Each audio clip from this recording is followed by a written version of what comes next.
Hi, I'm Fire Inspector Thatcher Plante from the Bedford Fire Department, and joining me today is Coleen Richardson, Assistant Station Manager for BCTV. And we're here today at our local hardware store putting together a buyer's guide for residential smoke alarms. And this is going to be great, Thatcher, because I think I need to review what's in my house and it's kind of confusing, so I need you to explain things to me. So most homeowners like yourself pass by the smoke alarm, fire extinguisher section every day and don't really pay too much attention to it. But then when you actually are in the market to purchase something, you can see this is quite a selection. We range all the way from a $5.99 smoke alarm to a $49.99. And so the number one question I get is there a brand or product that's better than the other? I want to buy something that's going to keep my family safe. And so there's not a brand or a product that is better, but the number one thing you want to look at before you decide to purchase any life safety equipment is on the back of the box. You're looking for a symbol that looks like that. There's many different companies, but so what this is this is an independent laboratory that tests this product to make sure it's going to do exactly what it says it's going to do, and in this case, protect your family from fire, right? Mm-hmm. And so you'll notice that the cheapest one we have here, the least expensive one, has that symbol, and we'll go all the way up to our most expensive one. There it is. And it's got that symbol. Okay. So as all of these products in here are gonna keep your family safe the way they say they're supposed to. It's just the extra features that they have that we need to consider.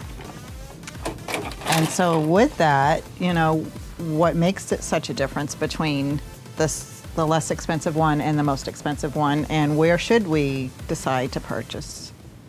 Absolutely. So there's different technologies that they make. They have the two main ones are called ionization and photoelectric. So the ionization type smoke alarms have a little piece of radioactive material in them actually. And they will respond to the particles of combustion and they'll go off. That's how they work. Then they have photoelectric style, which has a little laser beam like in the movies, and when smoke goes through it, it cuts it and that makes it alarm. Oh, now, the ionization type, they say, respond to fast flaming fires, and the photoelectric responds to the slow smoky fires. But the big difference between the two is the cost, and photoelectric is less sensitive to false alarms than ionization. So if you've ever turned on your shower or you've been cooking and your smoke alarm's going off for no reason, it's probably because you have an ionization type smoke alarm where you should have a photoelectric. Okay. Now, how many do we need in our homes and where should we be putting them? Yeah, so you want a smoke alarm on every level of your home, at least one, and then depending on the size of your home, you might need more than one. And then you want a smoke alarm inside and outside of every bedroom.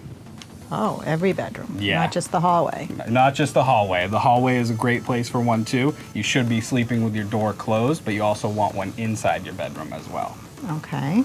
So a good recommendation is if your kitchen or your shower is going to be near that hallway smoke alarm, get the more expensive photoelectric one to put in your hallway, and then there's nothing wrong with going with the less expensive ionization type inside your bedroom. That's personally what I have so you can do a combo. in my own home. That's a good idea. Absolutely, and they actually sell smoke alarms.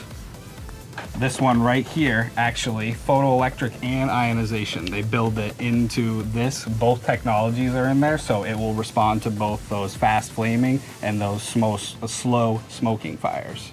So that sounds like the best bet, really, to have the combo. Yep, but again, that ionization is going to be a little bit more prone to false alarms if you put it near the kitchen or the bathroom. Gotcha.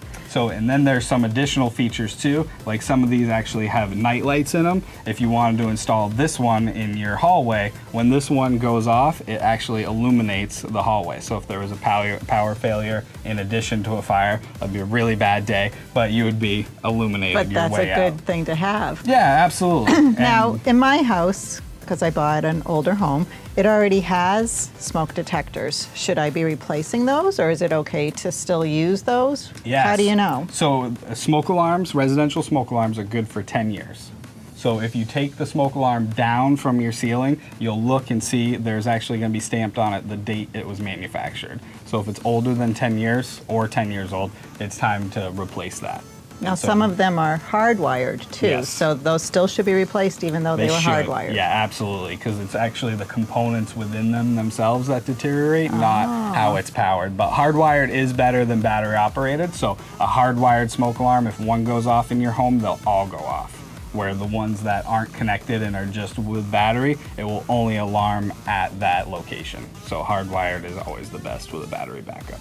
Great. So if you enjoyed this video, please be sure to check out our buyer's guide for carbon monoxide alarms and fire extinguishers. And for more information, visit the Bedford Fire Department's website at bedfordnh.org or call us at 603-472-3219.